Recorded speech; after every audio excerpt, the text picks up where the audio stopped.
Okay, hello. I tried to post yesterday, but where I live there was bad reception, and I had to walk somewhere else.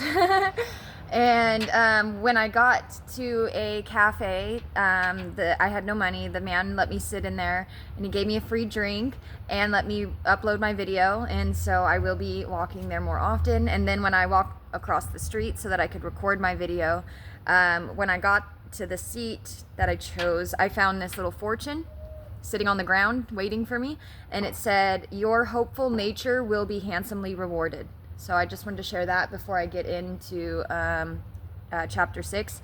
But I didn't take the time to do any research on this. I'm just going to go into it because I'm already behind. And anyway, chapter 6. Antiochus is defeated at Elamias.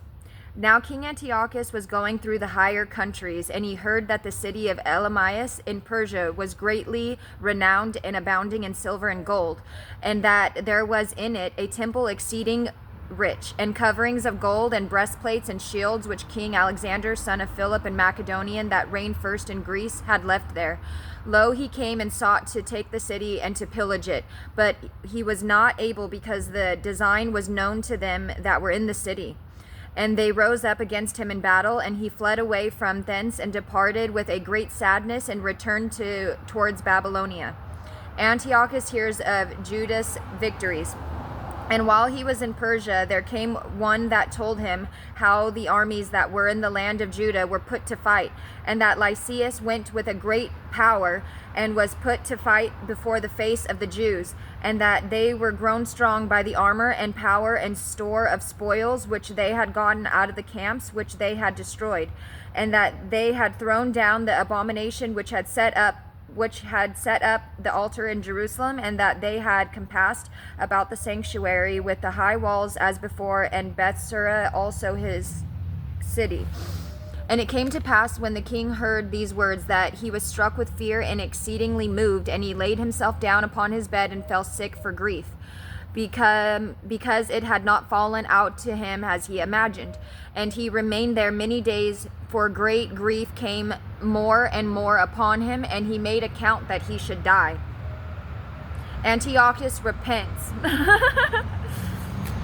Okay, after everything, I guess. And he called for all his friends and said to them, "Sleep is gone from my eyes, and I am fallen away, and my heart is cast down for anxiety. And I said in my heart, into how much tribulation am I come? Into what floods of sorrow wherein now am I that was pleasant and beloved in my power, but now I remember the evils that I have done in Jerusalem, for whence also I took away all the spoils of gold and of silver that were in it, and I sent to destroy the inhabitants of Judah without cause.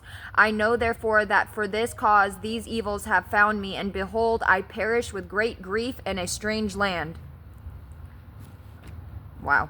Antiochus dies, and his son succeeds him. Then he called Philip, one of his friends, and he made him regent over all his kingdom. And he gave him the crown and his robe and his ring, and that he should go to Antiochus his son, and should bring him up for the kingdom. So King Antiochus died there in the year 149, and Lysias understood that the king was dead, and he set up Antiochus his son to reign, whom he brought up young, and he called him Eupator. Eupator. That's the only word that I did look up, and it's of a noble father. Names really do mean a lot. My name was changed when I was 11 or 12. I was adopted, so Elizabeth was not always my name. My first and last name were changed, and when I did research on the meanings of both names, they follow my life. like my first name is who I was, and then when I changed my name, it's who I became. And the definitions were, did I explain that right? I think so. I don't know. They hold power. If you haven't noticed, every name that I've said meets the description. So yeah, I encourage you to look up yours. It helped me. Anyway, Gentiles in Jerusalem ask for help. Now they that were in the castle had shut up the Israelites round about the holy places, and they were continually seeking their hurt and to strengthen the Gentiles. And Judas proposed to destroy them, and he called together all the people to besiege them, and they came together and besieged them. In the year 150, and they made battering slings and engines, and some of the besieged got out, and some wicked men of Israel joined themselves unto them. And they went to the king and said, How long dost thou delay to execute the judgment and to revenge our brethren? We determined to serve thy father and to do according to his orders and obey his edicts. And for this they of our nation are alienated from us, and have slain as many of us as they could find, and have spoiled our inheritances. Neither have they put forth their hand against us only, but also against our borders. And behold, they have approached this day to the castle of Jerusalem to take it, and they have fortified the stronghold of Bethsura, and unless thou speedily prevent them, they will do greater things than these, and thou shalt not be able to subdue them. The king sends an army to Jerusalem. Now when the king heard this, he was angry, and he called together all his friends and the captains of his army, and them that were over the horsemen. There also came to him from other realms and from the islands of the sea hired troops. And the number of his army was 100,000 footmen, and 20,000 horsemen, and 32 elephants trained to battle. Elephants trained to battle. Whoa. And they went through Idumea and approached Bethsura and fought many days, and they made engines, but they sailed forth and burnt them with fire and fought manfully. Description of the king's army. And Judas departed from the castle and removed the camp of Beth Zachariah over against the king's camp. And the king rose before it was light, and made his troops march on fiercely towards the way of Beth Zachariah. And the armies made themselves ready for the battle, and they sounded the trumpets, and they showed the elephants the blood of grapes and mulberries to provoke them to fight. I thought that was interesting. And they distributed the beast by the legions. And there stood by every elephant 1,000 men in coats of mail, and with helmets of brass on their heads, and 500 horsemen set in order were chosen for every beast. These before the time wheresoever the beast was, they were there, and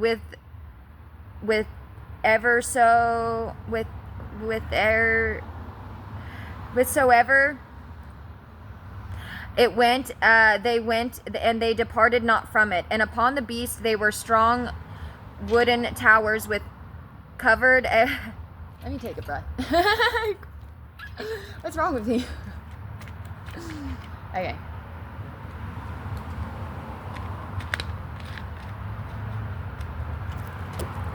Okay. And upon the beast there were strong wooden towers, which covered every one of them, and the engines upon them. And upon every one 32 valiant men who fought from above. And an Indian to rule the beast. And the rest of the horsemen he placed on this side and on that side at the two wings, with trumpets to stir up the army, and to hasten them forward that stood thick together in the legions thereof. Now when the sun shone upon the shields of gold and of brass, the mountains glittered therewith, and they shone like lamps of fire. And part of the king's army was distinguished by the high mountains, and the other part by the low places. And they marched on warily and orderly. And all the inhabitants of the land were moved at the noise of their multitude, and the marching of the company, and the rattling of the armor, for the army was exceeding great and strong. The heroic death of Eleazar. And Judas and his army drew near for battle, and they fell of the king's army 600 men. And Eleazar the son of Surah saw one of the beasts harnessed with the king's harness, and it was higher than the other beasts, and it seemed to him that the king was on it. And he exposed himself to deliver his people and to get himself an everlasting name. And he ran up to it boldly in the midst of the legion, killing on the right hand and on the left side. They fell by him on this side and on that side. And he went between the feet of the elephant and put himself under it and slew it, and it fell to the ground upon him, and he died there. Then they, seeing the strength of the king and the fierceness of the army, turned away from them. The king besieges Jerusalem, and the king's army went up against them to Jerusalem, and the king's army pitched their tents against Judea and Mount Sion. And he made peace with them that were in Bethsura, and they came forth out of the city, because they had no victuals, being shut up there, for it was the year of rest to the land. And the king took Bethsura, and he placed there a garrison to keep it. And he turned his army against the sanctuary for many days, and he set up there battering slings and engines and instruments to cast fire, and engines to cast stones and javelins and pieces to shoot arrows and slings. And they also made engines against their engines, and they fought for many days.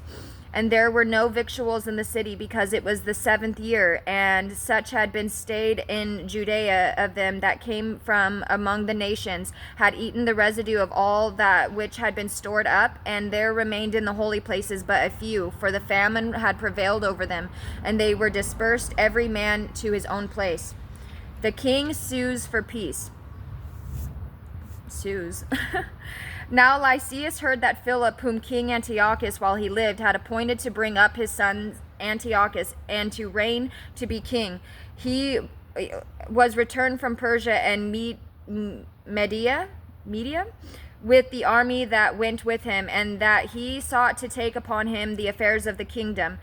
Wherefore he made haste to go and say to the king and to the captains of the army, We decay daily, and our provision of victuals is small, and the place that we lay siege to is strong, and it lieth upon us to take order from the affairs of the kingdom. Now therefore let us come to an agreement with these men, and make peace with them and with all their nation, and let us covenant with them, and that they may live according to their own laws as before. For because of our despising their laws, they have been provoked, and have done all these things. And the proposal was acceptable in the sight of the king and of the princes, and he sent to them to make peace, and they accepted of it. And the king and the princes swore to them, and they came out of the stronghold. The king violates his agreement. Then the king entered into Mount Sion, and saw the strength of the place, and he quickly broke the oath that he had taken, and gave commandment to throw down the wall round about. And he departed in haste and returned to Antioch, where he found Philip, master of the city, and he fought against him and took the city. Chapter 6. Demetrius becomes king of Syria. In the 151st year, Demetrius the son of Seleucus departed from the city of Rome, and came up with a few men into the city of the sea coast, and reigned there. And it came to pass, as he entered into the house of the kingdom of his fathers, that the army seized upon Antiochus and Lysias to bring unto them. And when he knew it, he said, Let me not see their face. So the army slew them, and Demetrius sat upon the throne of his kingdom. The treachery of Alchemius. And there came to him the wicked and the ungodly men of Israel, and Alchemius was at the head of them, who desired to be made high priest. And they accused the people to the king, saying, Judas and his brethren have destroyed all thy friends, and he hath driven us out of our land. Now therefore send some men whom thou trustest, and let us go and see all the havoc he hath made against us, and in the king's lands, and let him perish all his friends and their helpers. Bacchides, Bacchides, Bacchides, and Alchemius go to Jerusalem. Then the king chose Bacchides, one of the friends that ruled beyond the great river in the kingdom, and was faithful to the king, and he sent him to see the havoc that Judas had made. And the wicked Alchemius he made high priest, and commanded him to take revenge upon the children of Israel. And they arose and came with a great army into the land of Judea, and they sent messengers and spoke to Judas and his brethren with peaceable words deceitfully.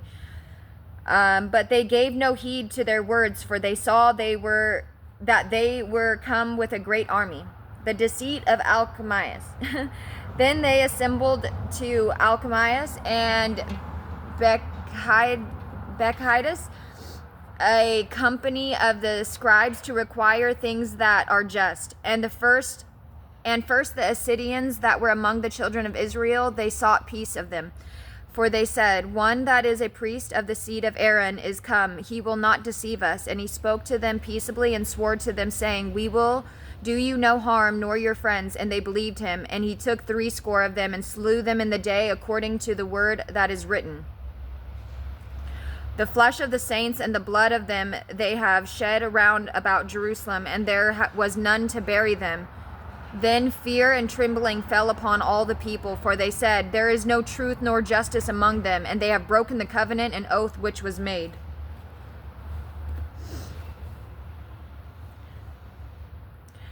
Alchemius accuses Judas, and Bacchides removed the camp from Jerusalem and pitched in Bethzekah, and he sent and took many of them that were fled away from him, and some of the people he killed and threw into a great pit.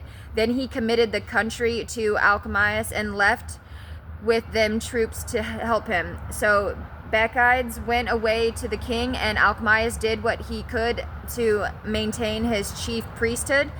And they that disturbed the people resorted to him, and they got the land of Judea into their power, and did much hurt in Israel.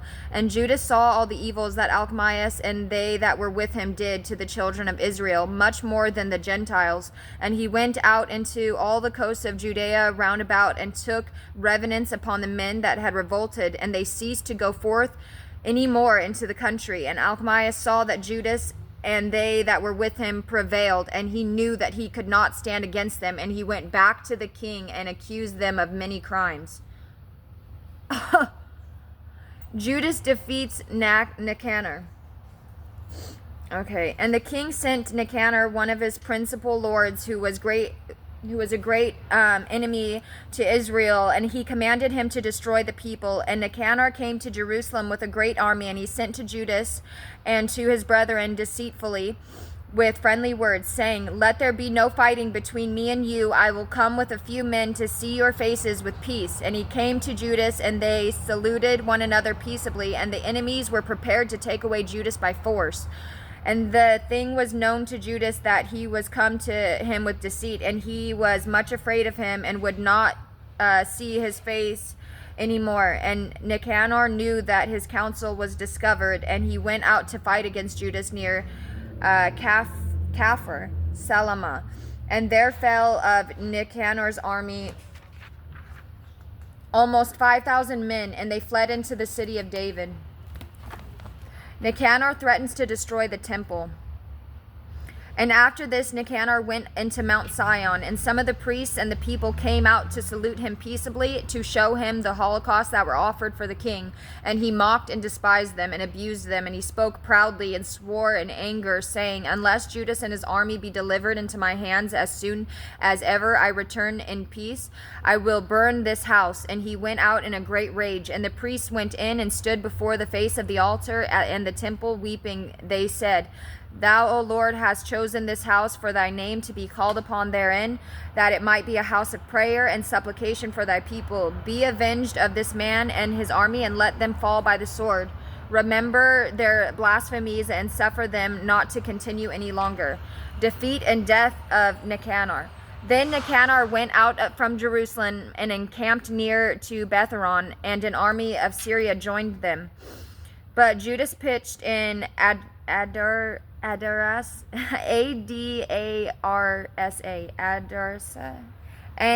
with 3,000 men. And Judas prayed and said, O Lord, when they that sent to King, okay, that's a word, Sennacherib, Sennacherib, Sennacherib, blasphemed, an angel went out and slew of them 185,000. Even so destroyed this army in our sight today. And let the rest know that he has spoken ill against thy sanctuary, and judge thou him according to his wickedness. And the armies joined battle on the 13th day of the month Adar, and the army of Nicanor was defeated, and he himself was first slain in the battle. And when his army saw that Nicanor was slain, they threw away their weapons and fled. That's verse 44.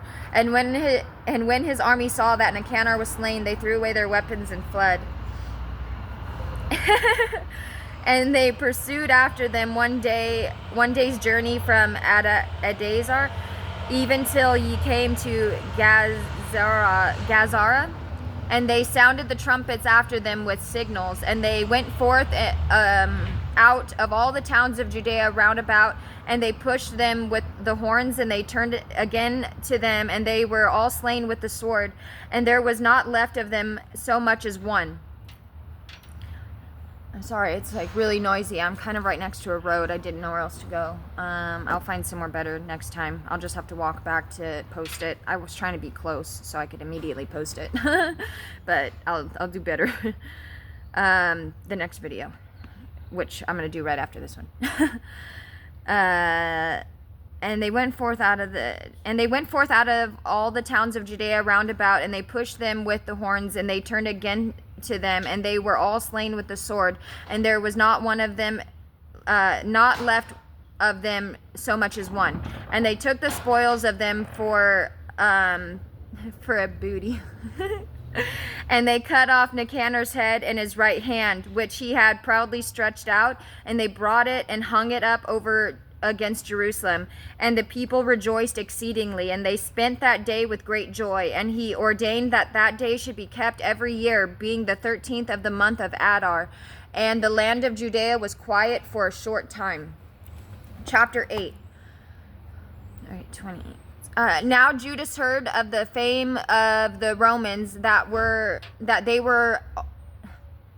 Now Judas heard of the fame of the Romans, that they are powerful and strong, and willingly agree to all things that are requested of them, and that whosoever have come to them, they have made amity with them, and that they are mighty in power. And they heard of their battles and their noble acts which they had gone in Galatia, how they had conquered them and brought them under tribute, and how great things they had done in the land of Spain, and that they had brought under their power the mines of silver and of gold that are there, and had gotten possession of all the place by their counsel and patience, and had conquered places that were very far off from them, and the kings that came against them from the ends of the earth, and had overthrown them with great slaughter.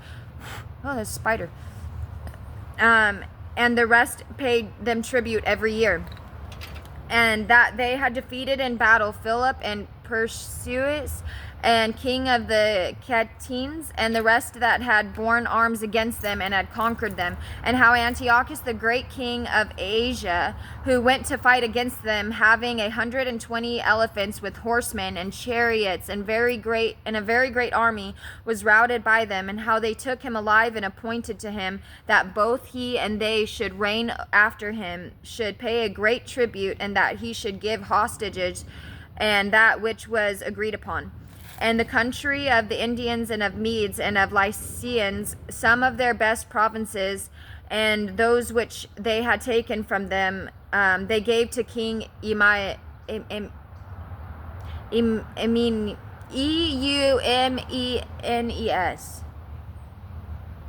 Yeah.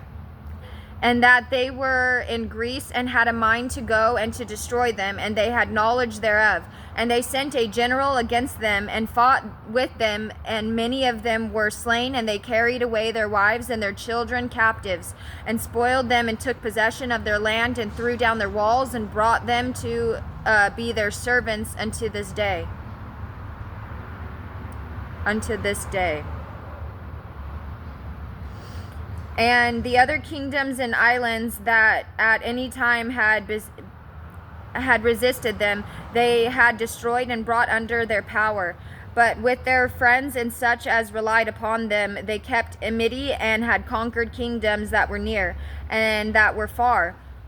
For all had heard their name, were afraid of them, that whom they had a mind to help to a kingdom, those reigned, and whom they deposed from the kingdom, and they were greatly exalted.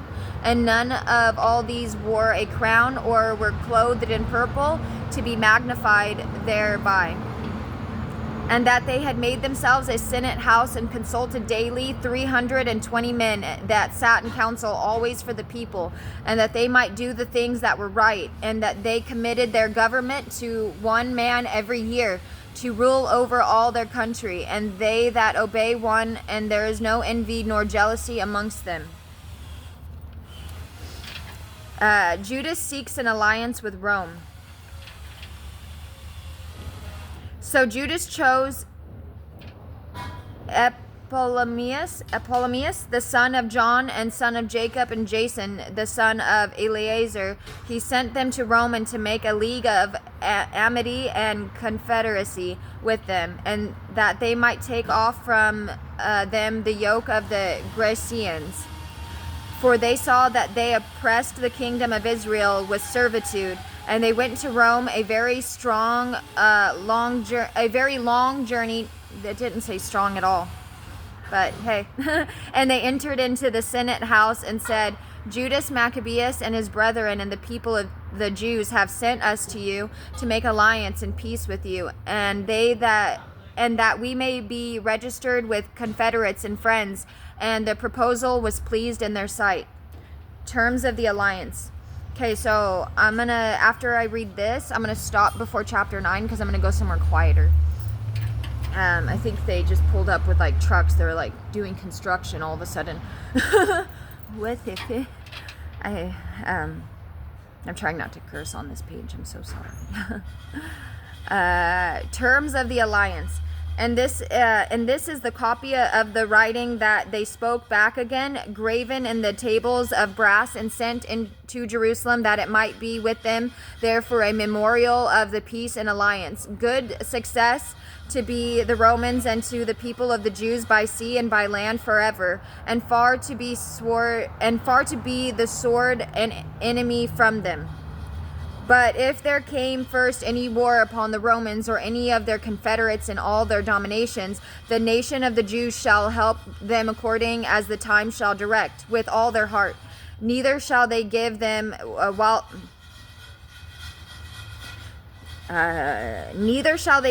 whilst they are fighting, or furnish them with wheat or arms of money or ships, has it thus seemed good to the Romans, and they should obey their orders without taking anything of them. In like manner also, if war should come first upon the nation of the Jews, the Romans shall help them with all their heart according as the time shall permit it, and there shall not be given to them to come to their aid either wheat or arms or money or ships, as it has seemed good to the Romans, and they shall observe their orders without deceit. According to these articles did the Romans covenant with the people of the Jews. And if after this one party or the other shall have a mind to add to these articles or take away anything, they may do it at their pleasure, and whatsoever they shall add or take away shall be ratified. Moreover, concerning the evils that Demetrius the king hath done against them, we have written to him, saying, Why hast thou made thy yoke heavy upon our friends and allies the Jews? If therefore they come against us complaining of thee, we will do them justice, and we will make war against thee by sea and land. Okay, so now it's going to be chapter 9. It was like as soon as I covered my ear and I was good, it was like everyone went away. It's like, why couldn't you shave that metal inside, bud? Anyway, I'm going to move somewhere else, and I will get to chapter 9. Bye.